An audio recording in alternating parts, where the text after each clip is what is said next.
Qui a passé son temps à faire ses preuves. Notre invité du jour est un homme multidimensionnel. C'est inimaginable aujourd'hui. Je vous présente Christian Kamschwan.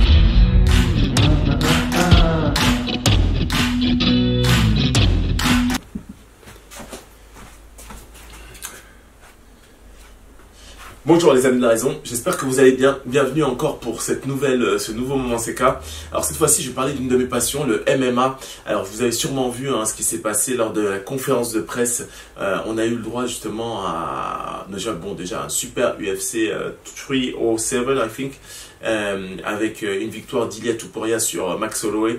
Il l'avait prédit, clairement on sent que Ilia est là pour la durée. Franchement, il parlait tellement qu'à un moment, je me suis dit qu'il allait faire une Luke Rockhold, c'est-à-dire qu'il a été trop confiant, mais il a délivré. De l'autre côté, on a pu voir aussi Hamza Chimaev vraiment très très impressionnant. Je pense que c'est vrai que je me rends pas compte que ça fait longtemps en fait qu'il est là. Ça fait longtemps qu'on pense que c'est le futur. Et c'est vrai qu'il fait preuve beaucoup de maturité maintenant dans ses interviews. Il a détruit en moins d'un round Whittaker qui est pas si mauvais que ça. Et donc clairement, il y a de grosses choses qui vont se passer en ce qui concerne la division. Et même DDP a dit qu'il allait sûrement affronter Chimaev, qu'en fait c'est ça qui est plus intéressant. Et en termes de monnaie, je crois bien que c'est ça que les fans veulent voir. De l'autre côté, on a pu voir justement un point sur lequel j'aimerais rester. C'est sur la déclaration un peu émotionnelle de Dana White, qui pour la première fois, lui qui se contrôle tout le temps, a versé son venin sur Francis Ngannou. Alors vous le savez peut-être, je suis camerounais, j'ai pas fait exprès. Et non, ce qu'il a dit sur Francis Ngannou, en fait, est très révélateur. J'ai écrit un article justement sur le comportement de l'UFC par rapport à Francis. Et à l'époque, j'essayais de dire qu'en fait, les plus gros combats d'Ngannou, finalement, depuis qu'il est rentré à l'UFC et avant. Et figurez-vous que oui, il y a eu un combat avec Dana White, un combat avec l'UFC, il y en a même deux, que Francis a remporté. Il a été très valeureux et a fait preuve, alors c'est pas forcément, enfin, on va dire d'intelligence, de confiance, je sais pas, mais en tout cas, la majeure partie des gens n'auraient pas osé tenter ce genre de pari. Il les a gagnés face à l'UFC et là on voit bien que Dana White, il y a beaucoup de rancœur. On dirait une petite fille fragile qui, après une déception amoureuse, n'arrive pas finalement à oublier l'homme de sa vie. Alors, si on se souvient, si on regarde même un peu ce qu'a dit Dana White, je vais vous le mettre avec les sous-titres. Voilà. Mentioned at Power Slap the other night was stuff about Francis Ngannou, and that stirred up a lot of reaction from the MMA community and from Francis himself. And he had a very interesting quote. Can I read you a little bit? He said, he can't handle this loss, referring to you. I'm sure he's been praying for my downfall. Which money is he talking about? The money that he owes me? They say we're going to give you back pay from the money we owe you from the Stipe and Cyril Gane fights. All that, they never paid me back. Now I've made more money than I would have ever made in the UFC. I would say twice the money in my entire UFC career. Yeah. When have you ever heard a story in all the years we've been in business, even when it was upside down, where we owed somebody money? Never happened. So he's full of shit there. Then I lost. I didn't lose anything. I was done with Francis after the. He owes me money because we had to watch that fight with him and the Black Beast. He should actually pay me back for that fight, and all of you. And me praying for it. Trust me, I don't think about Francis that much. You guys asked me the question about the PFL. And I responded. Other than that, the only one who's praying for his demise is probably the PFL, because they signed a shitty contract with a guy that doesn't deliver any numbers in ticket sales or pay-per-views. So, and they got to keep paying this guy for however long, and good for him, and not good for them. Yeah, and I know what was the other question? It was. I know you said like he's all about the money, but then you also said like he would have made more money to stay here. And so that's a fact. He can play those games all he wants. He would have made more money here. And just lastly, let me tell you what. There were two guys here. I wanted to cut them. Someday I'll tell you the story. Francis was like, I was all about Francis in the beginning, and then I found out who Francis was.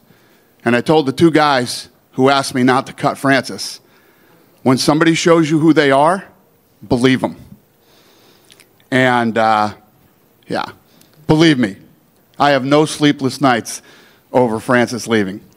So just two more things on this. Yep. You wanted to cut him, but he went on to become the UFC heavyweight champion. So I guess what does that say about that thought process?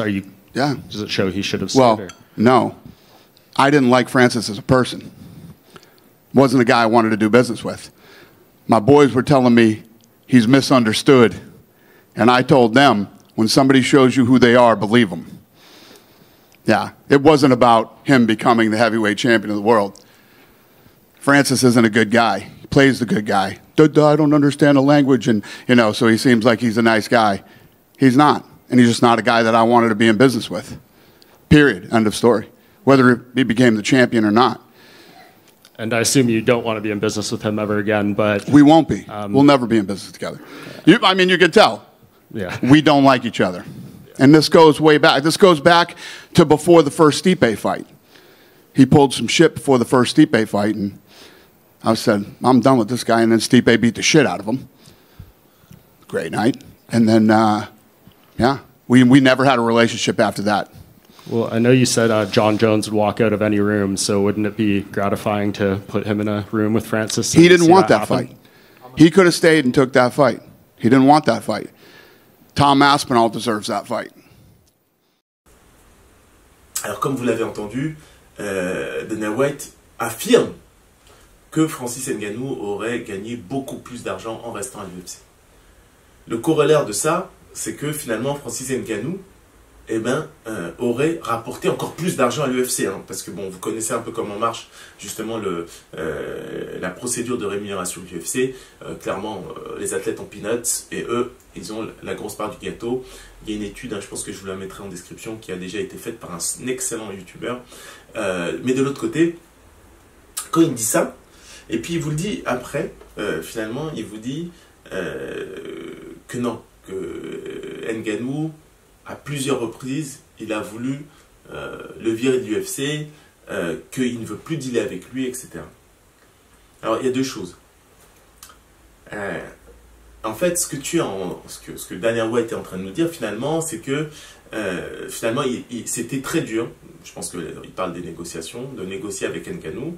En gros, qu'il ne se laissait pas faire. Hein. C'est pas une PDD party. Et de l'autre côté...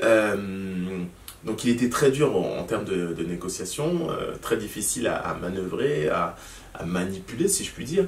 Et de l'autre côté, tu nous dis finalement que ouais, il aurait gagné plus d'argent à l'UFC qu'au PFL. Alors, en termes de businessman, tu ne peux pas nous dire que tu ne veux plus de lui. Ce que ça voudrait dire, c'est que finalement, soit tu es un mauvais businessman parce que tu as laissé partir finalement un asset qui allait te rapporter beaucoup d'argent. Pourquoi? Pour de l'ego, pour de l'émotion. Ou soit, justement, tu es une petite fille très émotionnelle qui, justement, a du mal à accepter le fait qu'un athlète ait trouvé sa liberté et puisse réussir en dehors de l'UFC. Et en fait, Dana White, je le respecte tellement que je ne peux pas dire que c'est un mauvais businessman. Ça serait, franchement, ça serait oublier tout ce qu'il a fait. Comment il a réussi avec les Tito Brothers, comme il a fait justement avec les deux frères, à monter l'UFC jusqu'à ce que c'est aujourd'hui et jusqu'à la revente. Non. Et donc, je opte plutôt le fait qu'il ait été vexé qu'un petit d'un certain continent ait réussi justement finalement à changer les règles du jeu, qui ait réussi à avoir sa liberté. Francis, oui, c'est un gladiateur moderne. Quand vous regardez le premier film Gladiateur, Francis, ouais, il a fait fort. Il a arraché sa liberté, il s'est affranchi, et aujourd'hui, ce que veulent les fans, ils veulent John Jones contre Ngannou. Même Aspinall, est-ce qu'on le veut vraiment? Je suis pas sûr. Mais quoi qu'il arrive, on veut John Jones Ngannou. Et si possible, pourquoi pas en Afrique? Et donc, Dana White, je suis désolé de le dire, mais ton avis, on s'en moque. On s'en moque. Là, c'est juste business. Il y a des clients. Donc, tes clients directs, ce sont les fans. Les fans, ils veulent se fight. On le fait. Même si c'est entre deux catégories, deux promotions différentes. On est capable de le faire. Et ça sera vraiment le choc des titans. D'accord? Et je vous cache pas, Ngannou, ça fait longtemps qu'il veut se fight. Et John Jones, il sait ce qui va se passer. Alors, dites-moi ce que vous pensez en commentaire. Qui va gagner entre Francis et John Jones? Et déjà, même, est-ce que John Jones va gagner Stipe? Donc, on se retrouve à très bientôt. Je ferai quelquefois des petites vidéos pour récap de la passion que j'ai pour le MMA et les sports de combat en général. Bon, je pense que je ferai une playlist. Mais n'hésitez pas à me dire ce que vous en pensez, si vous voulez que j'en fasse plus souvent, etc. À très bientôt. On dit à la prochaine et prenez soin de votre conscience.